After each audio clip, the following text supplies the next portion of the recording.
Hey everyone, welcome to the Girls on Key YouTube channel. This is our very first video. I'm Anna. We're talking about poetry here, specifically women's poetry, but everybody is welcome. What today's video is about is how to edit your poem. An editor speaks. So I'm an editor with over 15 years experience. I'm also a poet. So I'm going to give you my top 5 tips for editing your poem. So let's crack into it.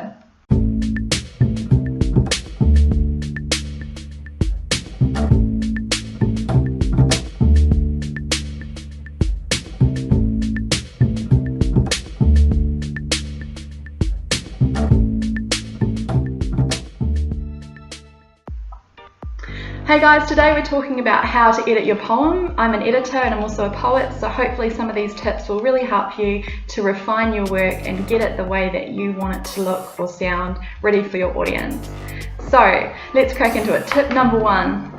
The first thing is know your audience. So this starts right at the very beginning before you even touch the page. You need to know, who are you writing for? Are you writing for yourself? Are you writing for a slam audience, a big crowd to be read aloud? Are you writing for kids? Are you writing for adults? Are you writing for your peers? Who are your audience? So maybe at the top of your page you might want to either draw or write and say, my audience is this person. What are their interests? What are their likes? What do they do? And every decision that you make when it comes to editing and refining your work will come back to that. Does it fit with my audience? Tip number 2, now that you have your audience, you want to have your intention. What do you want that audience to come away with? What are the takeaways? Do you want them to feel something? Do you want them to laugh? Do you want them to cry? Do you want them to know your politics? Do you just want to express who you are to those people? Whatever it is, write that at the top of your page. Also, that comes into it is, what kind of poem are you going to write to meet that intention?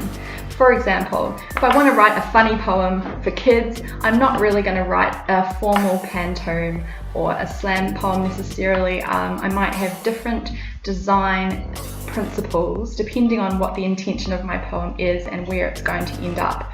So tip number 3, that brings me to tip number 3, which is have a design principle. Now, I'm really into listening to a guy called Pat Patterson from Berkeley University, and I went to a songwriting workshop of his where he says it starts becoming art when it stops becoming arbitrary. Now, what he means by that is every decision that you make, you are in control of that. You decide. So you decide from every word, every line, every sound. You get to choose. You are the craftsperson of your work. So have a design, be intentional. And now something that I'm going to talk a lot about on this channel is being intentional, because as an artist, as a creative person, knowing what your end goal is and what your intention is will really help you to focus and help to bring everything that you do to be successful, because success for one person is different to what it is for another person. One person, success might be being commercially published by a poetry publisher and having their poetry win awards. For others, it might be just to have a big audience on YouTube and slam their hearts out to their heart's content. And that's fine. We're all different here.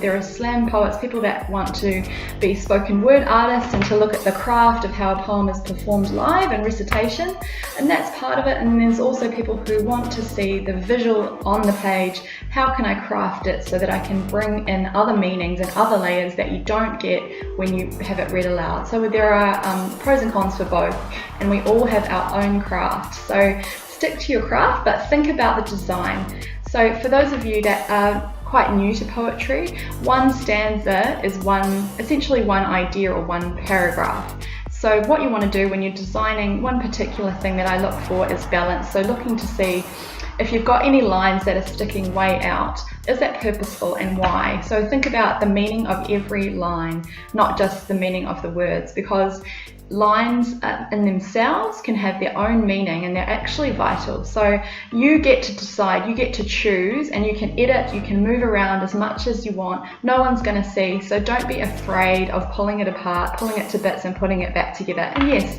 it is hard work. Yes, it takes time. You will draft again and again, and that's fine. Just take Take your time. There is no rush. If you want to do confessional poetry and you just want to splurge on the page, go for it. But sometimes you really want to take that time to refine and to change and to make your work professional so that you are presenting it in the best way possible. And I think anyone who wants to write poetry would want that, I'm sure. So that just gives you a starting point. Now, tip number 4 is to read your work out loud.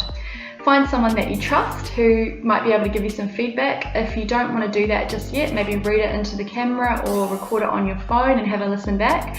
And what that will do is it just gives you an idea of some things that you might have missed when you were writing it on the page, and it just gives a different perspective. It's like pretending that you are the audience for your poem, putting yourself in their shoes, and it's very powerful because you get to pick up on what nuances or things that you might have missed when you were writing it on the page. So read it aloud.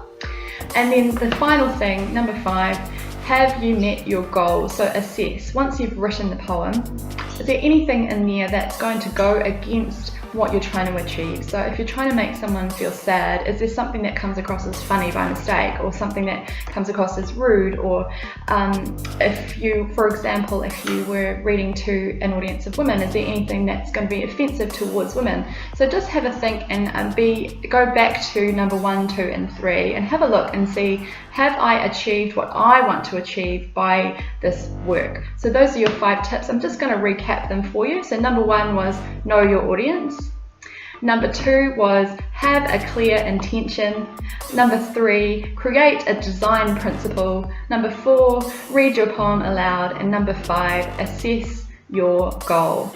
Cool, so I hope some of these tips have helped. We're going to get more into the nitty-gritty of how to actually edit the grammar and the structure of your poem later on in some of the other videos, but just for this one, it's just a starting point. And as an editor, I always ask questions. I always say, what was your intention with this line? Because this is what it means to me. When I put myself in an audience's shoes and I read that line, it means X, Y, and Z. Did you mean that? And if they say, well, I'm not sure, well, I say, well, have an intention, be intentional. What do you want to say? You are the master of your poem, no one else, and you have the pen, you have the tools, and so yeah, go for it. And if you want to comment with some of the work that you've done, taking into account these tips, if you want to try them and let me know how you go, please comment on it below. Don't forget to subscribe if you like this video. We're going to do an Editor Speaks every Friday, so watch out for that. And please make suggestions about any videos that you'd like to hear relating to poetry, whether it's craft, or we're going to get poet spotlights. We're going to spotlight women poets around the world, and we're also going to have more great content around poetry for you. So thank you so much for tuning in, and hopefully we'll see you again soon. Bye.